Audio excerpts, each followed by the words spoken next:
Hey YouTube, comment ça va aujourd'hui? Moi ça va super bien et je vous retrouve aujourd'hui pour une nouvelle vidéo qui est la suite, on va dire, en tout cas la deuxième partie de la thématique sur la sédentarité.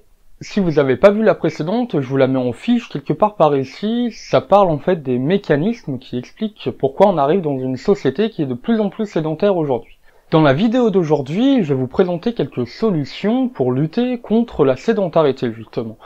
Et alors, j'ai une partie quand même un peu théorique, mais après ça devient de plus en plus concret. Et en plus de ça, la liste que je vais vous présenter, elle n'est pas exhaustive. Donc si jamais vous avez d'autres idées en plus pour lutter contre la sédentarité, des trucs que vous faites au quotidien ou dont vous en avez entendu parler, eh bien n'hésitez pas à en parler en commentaire justement. L'espace commentaire il est fait pour ça et c'est un très bon lieu de débat, donc on en profite. Bon bref, sur ce, c'est parti. Déjà, tout d'abord, petit rappel de ce qu'on a vu la dernière fois sur les mécanismes qui expliquent la sédentarité. Nos comportements sédentaires, ils s'expliquent par des processus qui sont dits automatiques. En fait, ils sont inconscients et ils demandent peu de ressources cognitives. Et ils sont en opposition avec des processus qui sont dits contrôlés. En plus de ça, on a vu qu'on avait des comportements qui avaient pour but d'optimiser notre dépense énergétique. Et ces comportements, ils sont vus par notre organisme comme étant une récompense, donc on a naturellement, on va dire, tendance à vouloir les refaire. Enfin, ces comportements qui optimisent notre dépense énergétique, eh bien on va les pratiquer durant toute notre vie. Donc même quand on est bébé ou également quand on est âgé. Fin du rappel. Maintenant qu'on connaît les mécanismes qui expliquent notre sédentarité, on va donc pouvoir trouver des solutions pour lutter contre justement. C'est toujours comme ça que ça se passe en médecine, on découvre un phénomène, on voit qu'un phénomène pose problème, on cherche à le comprendre et ensuite on va pouvoir ainsi trouver des solutions qui sont efficaces contre ce problème. Dans notre problématique de la sédentarité, on sait que les processus automatiques, eh bien ce sont eux qui sont un problème. Donc on va chercher à les modifier, ou du moins à agir dessus afin de lutter contre la sédentarité. Bon alors, je vous rassure, on ne va pas pouvoir les enlever, tout simplement parce qu'ils font partie de notre cognition. C'est comme ça qu'on fonctionne, on ne peut rien y faire. Par contre, ce qu'on peut faire, c'est agir dessus, c'est-à-dire les modifier. Et si on veut lutter contre la sédentarité et qu'on veut le faire via les processus automatiques, eh bien il existe quelques solutions que je vais vous présenter. Alors, elles se ressemblent un peu toutes, et c'est tout à fait normal, tout simplement parce qu'elles ciblent le même processus, toujours est-il qu'elles sont un peu variées. Donc, c'est intéressant tout simplement parce que ça permet d'avoir un public cible, on va dire, plus large. En fait, les interventions dont je vais vous parler, elles ont pour but de modifier nos processus automatiques de manière à ce qu'ils nous dirigent vers des comportements qui sont bénéfiques pour notre santé, et à l'inverse, qu'ils nous évitent des comportements qui sont nuisibles. Ce type d'intervention, il est vachement intéressant, tout simplement parce que déjà, elle peut être utilisée seule, mais également, et surtout en réalité, en complément d'autres actions qui sont déjà mises en place pour lutter contre la sédentarité et également promouvoir et ou maintenir une activité physique. Si on cible un public qui est adulte ou alors adolescent, le type d'intervention qu'on va utiliser va se baser sur le conditionnement. L'idée du conditionnement, ça va être d'associer un stimulus ou un comportement, donc ici de la sédentarité et tous les comportements qui vont avec, à quelque chose d'autre. Pour même être plus précis, dans notre cas, on va chercher à associer un stimulus qui est lié à l'activité physique à quelque chose de positif, et à l'inverse, on va associer les comportements sédentaires à quelque chose qui va être vu comme étant négatif. L'idée, ça va être qu'on cherche à être attiré par les comportements donc positifs, donc tout ce qui est en lien avec la santé et l'activité physique, et à l'inverse, à éviter les comportements sédentaires. Et si on y arrive, on agit directement sur les processus automatiques. Pour ce faire, on peut utiliser du conditionnement évaluatif. L'idée, ça va être de modifier la manière dont on perçoit un stimulus ou un comportement en l'associant à un autre stimulus qui, lui, va être perçu comme étant positif ou négatif. On peut donc, par exemple, afficher de manière répétée des images qui sont liées à la sédentarité, par exemple, et les associer à d'autres images qui vont être négatives. Et à l'inverse, on peut afficher de manière répétée des images qui sont en lien avec l'activité physique et les associer à des images qui sont positives. Alors on a besoin d'encore quelques études pour comprendre exactement le phénomène du conditionnement évaluatif, et surtout et également pour les améliorer, mais toujours est-il que les premières études ont donné de très bons résultats, donc c'est très intéressant pour la suite des aventures, on va dire. Une autre possibilité du conditionnement, ça va être d'utiliser notre imagerie mentale, c'est-à-dire notre capacité à visualiser des choses. On pourrait alors imaginer une situation qui est très agréable et l'associer à une activité physique. Et à l'inverse, on peut imaginer une situation qui est très désagréable et l'associer à quelque chose qui est en lien avec des comportements sédentaires. Et là, on a quand même un gros avantage, c'est qu'on utilise votre imagination. Donc, vous êtes sûr que la situation, l'expérience ou je ne sais quoi d'autre que vous imaginez, eh bien, c'est soit positif, soit négatif. Et en plus, c'est négatif pour vous et c'est positif pour vous. Alors là aussi, toujours la même chose, on a encore besoin d'études sur le sujet pour s'assurer que ce soit intéressant dans la problématique de la sédentarité, mais toujours est-il que l'imagerie mentale, elle est connue pour être efficace dans un certain nombre, enfin dans même pas mal de problématiques. Donc pourquoi pas, ça serait efficace dans la sédentarité. Et d'ailleurs, il y a déjà quelques études qui semblent justement aller dans ce sens-là. Donc, une autre possibilité s'offre à vous. Enfin, dernière possibilité en lien avec le conditionnement pour lutter contre la sédentarité, ça va être l'entraînement. Alors non, je vous rassure, je vais pas vous demander de faire des pompes ou je ne sais quoi d'autre, un 20 km ou quoi, je vous rassure.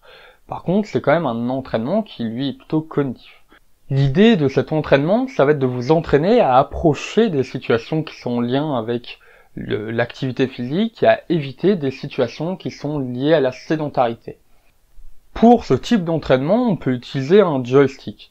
L'idée de cette tâche, ça va être que si on vous affiche un stimulus qui est en lien avec la sédentarité, eh bien vous allez éloigner le joystick, c'est-à-dire le tirer loin de vous. Et à l'inverse, si vous avez un stimulus qui est présenté qui est en lien avec l'activité physique, eh bien vous allez tirer le joystick vers vous. Là, l'idée, c'est que vous approchez les stimulus qui sont en lien avec l'activité physique, mais vous évitez les stimulus qui sont en lien avec la sédentarité.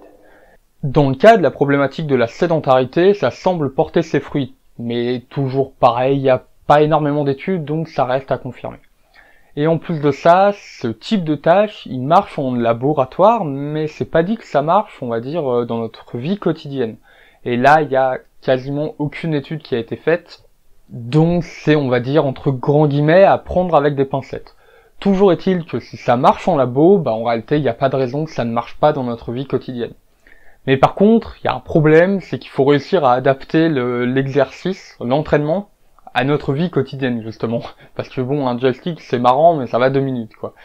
Donc, il faut trouver d'autres solutions, et là, si vous avez des idées, eh bien, vous pouvez toujours les poser en commentaire. Il y a peut-être des chercheurs qui vont passer dans le coin et qui vont trouver une très bonne idée. Donc, à vos claviers. Bon, j'ai commencé par le plus théorique, maintenant on va attaquer le pratique. D'abord, première chose à faire, ou à voir, tout simplement, c'est l'école. Alors, je vous demande pas d'aller à l'école, mais je vous demande de penser à ce que vous faisiez à l'école souvent. Eh bien, la première chose dont on se souvient, c'est d'être assis, tout simplement, derrière un bureau, Et c'est là le gros tort de l'école. C'est qu'il y a énormément de travail à faire sous la sédentarité. On passe toute notre journée assis. Sauf pendant la récré. Donc, il y en a peu, donc voilà. En plus de ça, on sait que dès notre plus jeune âge, on est sujet à la sédentarité, que ce soit donc à l'école, mais également en dehors de ça. Donc l'école, ça semble un lieu très très intéressant pour apprendre des choses en lien avec la sédentarité et pour faire une prévention. Alors je vous rassure tout de suite quand même, ce que je vais vous présenter n'a pas pour but de foutre le dawa dans les cours. Qu'on soit bien clair là-dessus, c'est certes un jeu et certes, ça va vous faire bouger, du moins ça va faire bouger les gosses, mais c'est juste être un truc pour les pauses, je vous rassure.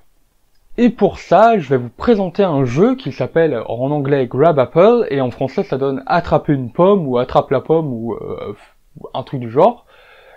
L'idée derrière ça, c'est qu'on va avoir un écran, où, en fait ça va être un jeu, où on va avoir un pommier, et on va avoir une pomme qui va tomber. Et on va avoir une main virtuelle, et donc il va falloir que les enfants, ils attrapent la pomme qui tombe. Et en plus de ça, on a quelques bombes à côté, il faut les éviter. L'idée derrière, c'est qu'on va utiliser le corps des élèves comme étant une manette. C'est un peu comme une Wii ou comme une Kinect ou je ne sais quoi d'autre de console qui utilise ce principe-là. Et bien là, on va utiliser ce procédé en cours, en classe. Et c'est à vue pédagogique, on va dire, tout simplement parce que ce type de jeu, il est utilisable en pause, et surtout, on peut en parallèle de ça leur présenter une ribambelle d'informations sur la sédentarité et sur comment lutter contre la sédentarité, justement. Donc, c'est vachement intéressant. Dans les quelques études que j'ai vues sur GrabApple, dans tous les cas, les résultats sont très intéressants. En plus de ça, les gosses, ils semblent intéressés dans le jeu, par le jeu, et c'est très important dans le cas d'un cours, c'est que l'attention des élèves ne diminue pas, c'est-à-dire que ce n'est pas parce qu'ils vont jouer à ce jeu qu'ils vont être moins concentrés après. Et ça, c'est vachement important. Donc, on a trouvé une solution pour l'école. Maintenant, il reste un deuxième lieu à aller voir, c'est le travail. Alors, je sais que la problématique de la sédentarité au travail ne concerne pas tout le monde, mais toujours est-il que ça peut, et donc, on en parle quand même. Par contre, je préfère quand même vous prévenir d'avance, j'ai rien trouvé de très scientifique là-dessus, c'est-à-dire que j'ai pas trouvé d'interventions qui ont été utilisées dans le cadre du travail. Mais toujours est-il que je vous ai trouvé quand même quelques trucs et astuces, si jamais vous êtes concerné par la sédentarité, donc voilà, profitez-en.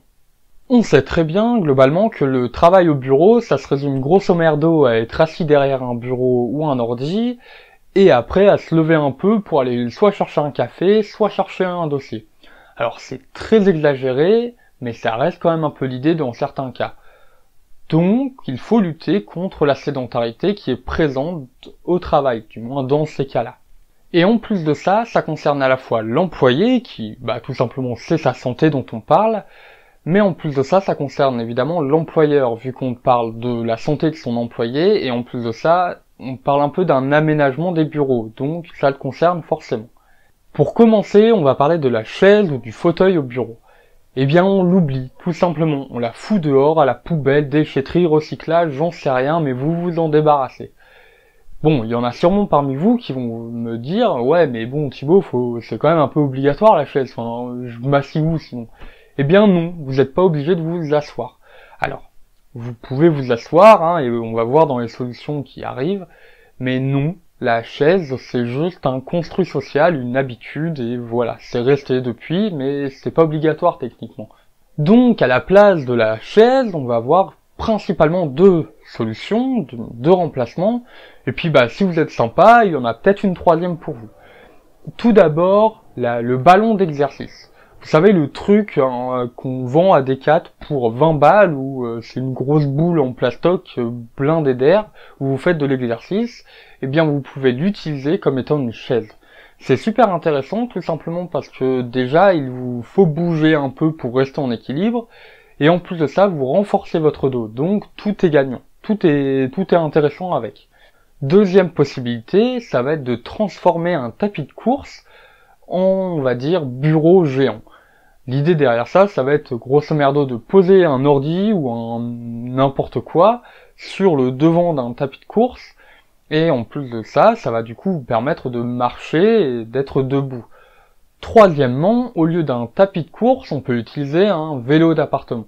Alors c'est pas l'idéal, c'est vrai, mais c'est toujours intéressant, parce que même si vous restez assis, eh bien vous faites quand même un peu de sport, vous bougez les jambes et tout, donc voilà, c'est toujours intéressant.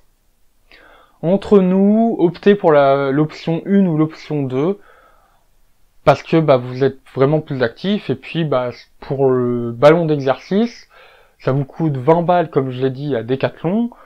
C'est pas un placement de produit, mais voilà, c'est très très accessible, et ça peut convenir dans beaucoup de situations. Au-delà du fauteuil, il y a d'autres choses à voir au travail. Déjà, la pause café.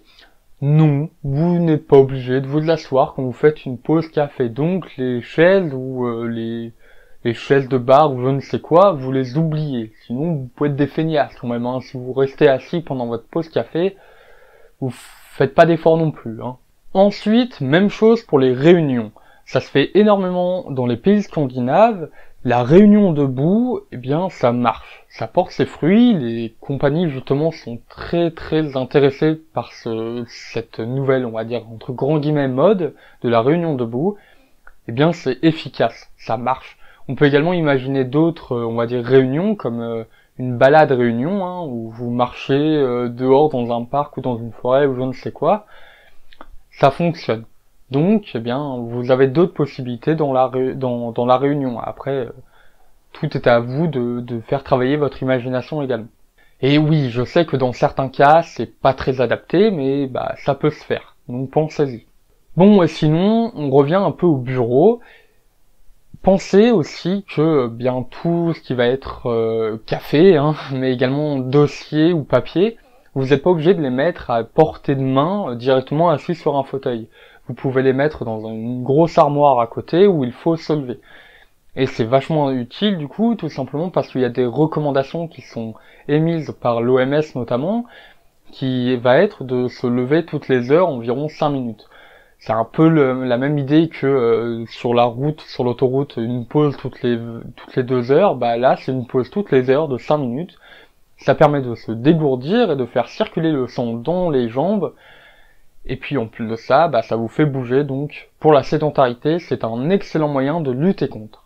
Bon, je pense avoir fait le tour dans le monde du travail, mais comme d'hab, si vous avez d'autres idées, si vous avez mis en place certaines choses dans votre entreprise ou je ne sais quoi, bien vous pouvez les mettre en commentaire. Déjà, j'irai voir un coup d'œil. Et puis bah, pour les autres, c'est toujours intéressant. Donc profitez de l'espace commentaire pour ça. Enfin, il me reste 2 choses à vous présenter. Tout d'abord, je vais commencer par la ville. Ça peut paraître surprenant comme ça, mais le mobilier urbain et l'agencement de nos villes, c'est un excellent moyen pour lutter contre la sédentarité. Alors évidemment, je ne demanderai en aucun cas à nos maires de changer radicalement nos villes, mais toujours est-il qu'on peut utiliser notamment toute la problématique du réchauffement climatique et de la lutte contre le réchauffement climatique afin d'aménager nos villes à la fois contre le réchauffement climatique et à la fois contre la sédentarité. Alors je vais vous expliquer rapidement un peu l'idée qu'il y a derrière ça, en vous présentant 2 projets qui sont basés à Lille. Alors dans un premier cas, ça va être celui de Lille, justement, en pleine métropole lilloise, qui s'appelle Playful City, et dans un deuxième temps, on a un projet qui est similaire, qui est dans le campus de la ville, justement, qui s'appelle Enjoy Campus. Le principe de ces 2 projets, c'est de créer du mobilier urbain et agencer, on va dire très rapidement, très simplement, nos villes afin de rendre le sport plus accessible, plus attractif et gratuit. La ville sportive, elle doit être une préoccupation pour les prochaines décennies. Et en plus de ça, de la transformation de nos villes, on peut se dire qu'avec certains événements sportifs comme les JO de 2024, eh bien on peut, entre grands guillemets, créer une ferveur nationale autour de l'activité physique et de la dépense, afin de justement rendre plus sexy, on va dire, le sport et la dépense énergétique. Enfin, la dépense énergétique dans le sens activité physique. Et puis, tout à l'heure, je vous ai dit qu'on pouvait utiliser la lutte contre le réchauffement climatique comme étant une excuse pour aménager nos villes pour lutter contre la sédentarité. Eh bien, il faut savoir que faire du sport, c'est également un excellent moyen pour lutter contre les effets de la pollution sur notre organisme. Donc, raison de plus pour justement lier les 2 problématiques ensemble. Pour les 2 projets, donc Playful City et Enjoy Campus, je vous mets plein de liens en description, enfin du moins je vous mets quelques liens en description. J'admets de ne pas m'être trop renseigné là-dessus, surtout que ce sont des projets qui sont très récents. Mais voilà, si jamais vous êtes intéressé, eh bien lien en description comme d'hab. Et pour finir, la dernière chose que je voulais vous faire, vous dire avant de finir la vidéo, c'est quelques conseils pour lutter au quotidien contre la sédentarité. Pour commencer, ne prenez pas l'ascenseur. Je sais que j'en parle souvent, et c'est pas pour rien. Prendre l'ascenseur, c'est pas obligatoire. Bon, sauf si vous habitez au 25e étage, hein, je dis pas. Mais dans ce cas-là, faites en partie de l'escalier. C'est pas obligatoire de prendre l'ascenseur. Vous pouvez prendre les escaliers et voilà. Après, bon, évidemment, si vous avez des charges lourdes et tout, profitez-en, hein, je dis pas le contraire. Mais si vous êtes à pied et que vous avez rien à porter, eh bien, prenez les escaliers. Ça vous demande pas plus de temps que ça, mais ça vous fait bouger. Honnêtement, prendre les escaliers, c'est la base pour ne pas être sédentaire. Ensuite, levez-vous régulièrement. Comme je vous l'ai dit tout à l'heure, on a des recommandations qui sont de se lever toutes les heures, environ 5 minutes. Et que ce soit chez vous, au travail, je ne sais où, eh bien, toutes les heures, vous vous levez un peu. Ça fait circuler le sang dans les jambes notamment, et puis, globalement, ça vous fait bouger, donc allez-y. Ensuite, on a tout l'aspect des déplacements. Si vous prenez la voiture, que ce soit pour aller au travail ou je ne sais où, eh bien vous pouvez vous arrêter un peu avant. Vous garez un peu avant de l'endroit où vous êtes supposé aller. Ça vous fera marcher. Même chose pour les transports en commun, si vous arrêtez d'habitude à un arrêt particulier, eh bien prenez l'habitude justement de vous arrêter quelques arrêts avant, et le reste vous le faites à pied. L'idée c'est de vous faire dépenser de l'énergie. Et enfin, toujours une autre possibilité, ça va être soit le vélo, soit la trotte. Si possible en classique, c'est-à-dire sans assistance électrique, mais après, si vous voulez, pourquoi pas, ça reste toujours une solution. Mais ne faites pas la transition pour après ne plus faire de vélo. Et enfin, toujours la bonne vieille solution, c'est la marche. Sinon, assez globalement, de manière générale, quand vous êtes chez vous, évitez le canapé télé, le canapé Netflix, le je ne sais quoi canapé télé Netflix, vous avez compris l'idée. Si vous avez un chien ou un autre animal qui a besoin d'être sorti, eh bien quand vous faites justement votre sortie, eh bien faites-les durer un peu plus longtemps. Déjà, pour vous, c'est toujours intéressant de plus marcher, ça lutte contre la sédentarité un peu mieux. Puis en plus de ça, votre animal il sera content, donc tout est bénéfique, tout le monde est content. Si vous avez des enfants et qu'ils sont en âge d'aller à l'école et que c'est vous qui les accompagnez, eh bien profitez-en, allez-y à pied. Déjà, pour vous, ça vous fera bouger, et puis surtout, pour eux, c'est vachement intéressant tout simplement parce que, comme je l'ai dit tout à l'heure, ils passent le restant de la journée assis derrière un bureau à écrire plein de trucs ou je ne sais quoi. Donc tout le monde est gagnant. Et puis en plus de ça, ça peut être intéressant, ça peut être un moyen éducatif, on va dire, pour les faire un peu plus bouger. Une autre possibilité qui vous est offerte pour lutter contre la sédentarité, c'est de faire un peu de lèche-vitrine. J'espère que vous avez apprécié le jeu de mots entre offerte et lèche-vitrine, parce que bon, votre porte-monnaie va pas devenir un de mes meilleurs potes. Mais ça, c'est pas trop grave, tout simplement parce que bouger, quand vous faites du lèche-vitrine, vous piétinez, vous bougez, donc c'est bénéfique. Une autre possibilité, c'est d'acheter un podomètre, ou alors d'utiliser celui qui peut être potentiellement intégré dans votre téléphone. C'est bête à dire, mais les 10 000 pas par jour, eh bien, si c'est une recommandation, de l'OMS d'ailleurs, c'est pas pour faire joli, voilà. S'il y a une recommandation, c'est que derrière, on a des faits scientifiques qui vous disent que, il faut faire 10 000 pas par jour. Voilà, donc, utilisez un podomètre ou celui de votre téléphone. Voilà. C'est vraiment, les recommandations comme ça, c'est pour la santé publique. C'est pas pour faire joli, c'est pas pour un rien, c'est que c'est utile. Donc, pensez-y.